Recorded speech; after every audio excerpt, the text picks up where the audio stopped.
keep your head up and stay positive. Besides, we got Elden Ring on the horizon, fellas. We gotta hold out.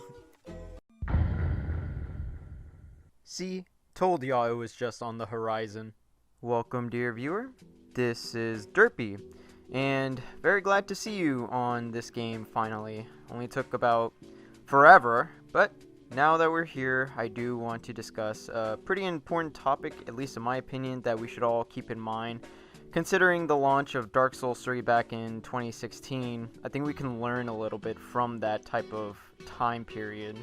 Before you start invading or engage in any type of PvP related activities, I do want to say that we should keep in mind of how things were back in Dark Souls 3. If anyone remembers the Karthus Curved Sword meta and, the Gargoyle Flame Spear and probably some other notable things. Those things were overpowered to an extent, and they got patched out, or they got changed and altered. I think we should keep that mindset for this game because although there is a lot more of some very powerful things, I shall say, a lot of these things are probably going to get adjusted or fixed in the upcoming patches because I firmly believe we're going to get patches and updates and stuff like that, I'm sure. So whatever you're seeing online, majority of that is probably going to get altered in some way or manner. And also, there's going to be YouTubers out there, big and small, who are going to be talking about the game's PvP, saying it's either really great or it's really terrible, like just dumpster juice, right? But I want to just tell you to try and stay as neutral as you can. Of course, you can listen to your favorite YouTubers. I'm not saying that you can or anything like that. What I am saying is that if a YouTuber is telling, I suppose you, the viewer, if it's a great invasion system or not, I would advise going in there for yourself. Go out there, pop a finger, go into someone else's world and fight, ganks or gonks or what have you, right? But don't be too influenced by what they say and just write off invasions or PvP as busted, broken, terrible, garbage, or anything like that. And I'm pretty sure a majority of people, at least that I've seen, have been praising the game's PvP, saying it's pretty complex and really nice. And I do have to agree with that. To an extent, of course, there are some things that do need to be worked upon, but that's okay. We are very early in the game's life cycle. Like, it's only been out for just a little over a week and a half or so. But from the time I've been invading and seeing other people's clips and everything, I believe we have a very good foundation for PvP in here. And as further along we go, we're going to learn about how this game actually functions in terms of movement, viable options and invasions and PvP, as well as matchmaking, how that works. I'm pretty sure that may have been adjusted in some ways that we may not be accustomed to. But, just give it time, fellas. Just give it time. For how big this game is, it is far too early to say whether or not this game's PvP is great or terrible. Just pop a finger, go have some invasions, win or lose, it doesn't matter as long as you're having fun. That's what matters. If you want to know my take on the PvP so far, of course it is very early and it is still the honeymoon phase for this game, I realize that, don't get me wrong. But from what I've seen and what I've played of two characters that I have, one at rune level 41 and another at 101, it's pretty good, pretty solid. Everything is really nice. I would say probably look up a guide of how to invade, or at least anything to really give you some tips. I will say that even though I don't have all the options and tools that I want to have at my disposal, I will say that from what I have and what I use, I've been using the Naginata, I've been using the Zwei, a Claymore, and 2 Bandit Curved Swords, I believe. Those have been doing me just fine. And, just find a weapon that you particularly enjoy, slap an Ash of War on that, and just go to town on some of these guys. As an invader, you are going to lose, though. Whenever you're invading now, you're going to be pretty much guaranteed a host and a phantom or two, and you are very likely to lose. There are some situations where it's just a little too overwhelming if you're not very, skilled or anything like that, but that's okay. You learn from those type of encounters, you learn what to and not to do, and you'll be prepared for the next time. And maybe you'll find a tool or asset that you can use against like certain situations. But just learn, try, and invade whenever you can if you want to improve, and you'll see results. Trust me, I was a total noob in Dark Souls 3, and you know, now I am where I am, which isn't really saying much. But I mean, you know, it's better than where I was, so if that can work for me, it can definitely work for you too.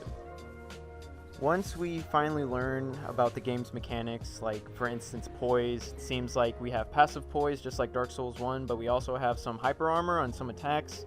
Once we learn these type of things, I guarantee you're gonna have a much easier time. And of course, with how matchmaking works, you'll get a more solid, I guess, chance against some of these more intense ganking situations. To give y'all some very brief preliminary tips I can give just from what I've encountered personally, status effects are really effective now, especially since they will proc despite people rolling. Although there are a lot more instances of people rolling the damage, I suppose. It's very weird where the it will proc and they'll get stunned, which I'll get to in a minute, but they won't take the damage. But there is a caveat to that in the sense that they will get stunned or staggered for longer, which will allow you to follow up with an additional hit, which is what makes status effects probably one of the best type of, I guess, like combo enablers in this game as of the moment. So just keep that in mind. It might be good for you to put some status effects on your weapons. Also, for locating a host, use your compass whenever you're invading. At the top, you'll notice that there's a yellow square, which will basically tell you where the host is. But keep in mind, at least from my anecdotal experience, it seems like it only pops up on the compass whenever they're actually moving. If they're standing still or not moving enough, it seems as though it won't actually work. If your build allows it, I would also recommend running Beastal Vitality, mainly just because of its low requirements, only requiring 12 faith, which if you have that talisman that grants +5 in faith, you should be able to run it even if you have 7. The total amount of HP you'll recover is 600, which is really great for 12 faith and 18 FP. For some other damaging type of attacks that you could use, Ashes of War are going to be your best bet. I'm telling you, some, at least from what I experienced, seem to have some hyper armor enabled on some of them at least, and they're probably going to be your most damaging option in terms of just getting a quick burst damage. Majority of them are relatively cheap, so if you're a more melee oriented build, I would recommend running at least an Ash of War that suits your weapon and what feels more comfortable to you. But just keep in mind that you should be using those more often than not, because those are going to be one of the most powerful attacks in your arsenal. There's more fundamentals that I could probably go over, but I'll restrain myself until I make a more thorough video in the future possibly. I just wanted to make sure that the point of this video was to just give invasions a shot if you're on the fence about it. Don't let someone, even if they're like a big YouTuber with a lot of subscribers or anything like that, don't let them influence you into thinking that this game is like terrible for like PvP or anything like that. Because I remember in Dark Souls 3, just a quick anecdotal experience of mine is that I remember looking at a bunch of other YouTubers who were big shots in the community, I suppose you could say, and definitely dissuaded me from doing invasions, and I missed out on pretty much a whole year of how invasions could have been. So I don't want anyone else to experience that and miss out on some of the just really fun scenarios you could be thrown into with this mechanic. So in the future, I may just make some small videos here and there, either showcasing a weapon, maybe an Ash of War or something like that. Possibly even do an arcane guide, just like how I did with a luck guide in Dark Souls 3. Because arcane has its own kind of chicanery going on with it, I'm sure, but who knows. I'm gonna go ahead and conclude this video right here, because honestly, I kind of just want to go back to invading, to be honest. I've never felt that way before in a long time, and honestly, I think we have a very good future ahead of us, fellas. So I hope that you've been enjoying Elden Ring, and I cannot wait to see y'all in the lands between. I hope y'all have a great day. This has been Derpy. I'll see you guys later.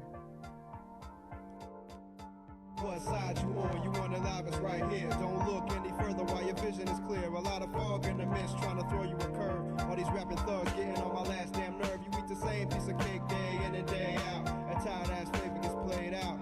Save that tag along warning to around for the rest. When we rock, all the people say yes sir. We fresher than all of these Mickey Ficky niggas on the mic and scratch. You know the wiki words to match. You still playing catch up. Far behind the line trying to cut, but you wasting your time. Please come on, dude.